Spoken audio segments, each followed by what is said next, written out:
All right, so we're going to continue from the last video to talk about some pitfalls to avoid when looking words up in a dictionary, right? Going from English to Cantonese or to Chinese in general. Number 3 would be fixed expressions. Take this, for example, people from all over the world. So you try to kind of like, how should I go about looking this up in the dictionary, right? So first I want to add people who are from all over the world. This is an adjective phrase. So from all over the world people, and you add ge in the middle. That's how you translate it in terms of grammar structure. And so you kind of try to look, maybe decide all over. That might be something to how you might break down that phrase. And you get all of these translations, right? And so within this page, there are actually quite a lot. You might get some of these possible candidates. Pin, 四處, 周圍, and 遍佈. However, all of these are not correct either. The correct expression for all over the world would be 世界各地, right? And this is just a fixed expression. You have to search for it as a whole.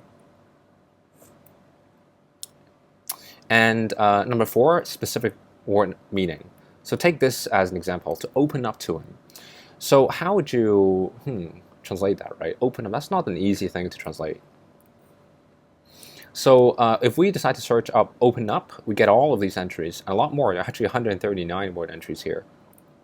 And so some possible candidates on this page might include 展示,展開,敞開,開拓,開發,開路,打通,開鋪. However, again, they're all wrong.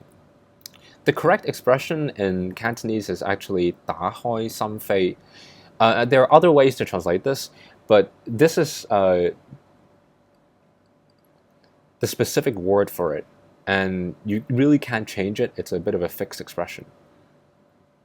So how do you fix the problems that we talked about in these 2 videos?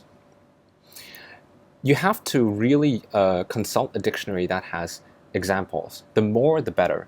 So typically, a dictionary, depending on each word, for each sense of the word, including things like phrasal verbs and so on and so forth, they would have lots of examples to help you to show the learner how they're actually used. So why do you want to do this? Well, if you are translating from English to Chinese, the only way to actually check if you're right, other than to have some native speaker check it, is if you've seen that particular expression used in that context, used correctly. That, after all, is how native speakers check if they know, if an expression is used correctly or not, right? They've heard it used before, or they've seen it used somewhere in a book or something. And take this, for example, boost my ability to speak Cantonese. Right. It's not the best, phrasing, but it works. So in the dictionary, you want to pick the closest example you can find. For example, this, okay, boost to my confidence.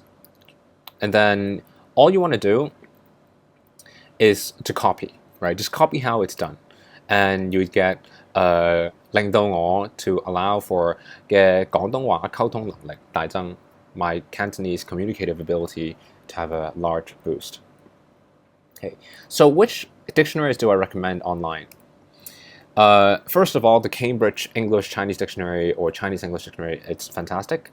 It looks like this. So for every single kind of sense of the word, you can actually get lots of examples. This is a really good dictionary. Number 2, 爱词吧. This is actually a Mandarin dictionary, but it still works. And this has a lot of really, really good examples as well. Bilingual examples, right? So I highly encourage it. 爱茶吧, this is another Mandarin dictionary, but again, this is one of the most comprehensive set of examples I've ever seen, and even for some of the rarer words, it has really accurate examples that I really just highly encourage you guys to check it out. And there's, number 4, I should say, Lingui. It's actually a translation site that curates translations from very authoritative sites from all over the internet. So the translation quality of this site is top-notch. Highly recommend it, especially when you get to an intermediate stage or an advanced stage of study. Now, people might ask, all of these dictionaries are actually for written Chinese, right? Are there any Cantonese dictionaries I would recommend? Well, first off, okay, written Chinese sounds robotic when you say it out loud. However, robotic beats raw. Okay, so it's okay to actually start from written Chinese and go the other way around. So for Cantonese dictionary, I would definitely recommend Yudin. It's a relatively new dictionary, but it has some really fantastic words, and it has just so many really good examples in there for just how you would use this word, right? It currently only supports Cantonese to English searching, but I would highly recommend this dictionary to you guys if you're looking for a really authoritative, complete Cantonese dictionary. So that's it for this video. I'm sorry it was a little bit long. And as usual, if you have any questions or comments, I look forward to hearing them. Please leave them below. And if you found this video helpful, please give it a thumbs up. And don't forget to subscribe to this channel if you haven't already done so. All right, I'll see you guys in a different video. Thank you very much for watching, as usual. Okay, cheers, guys.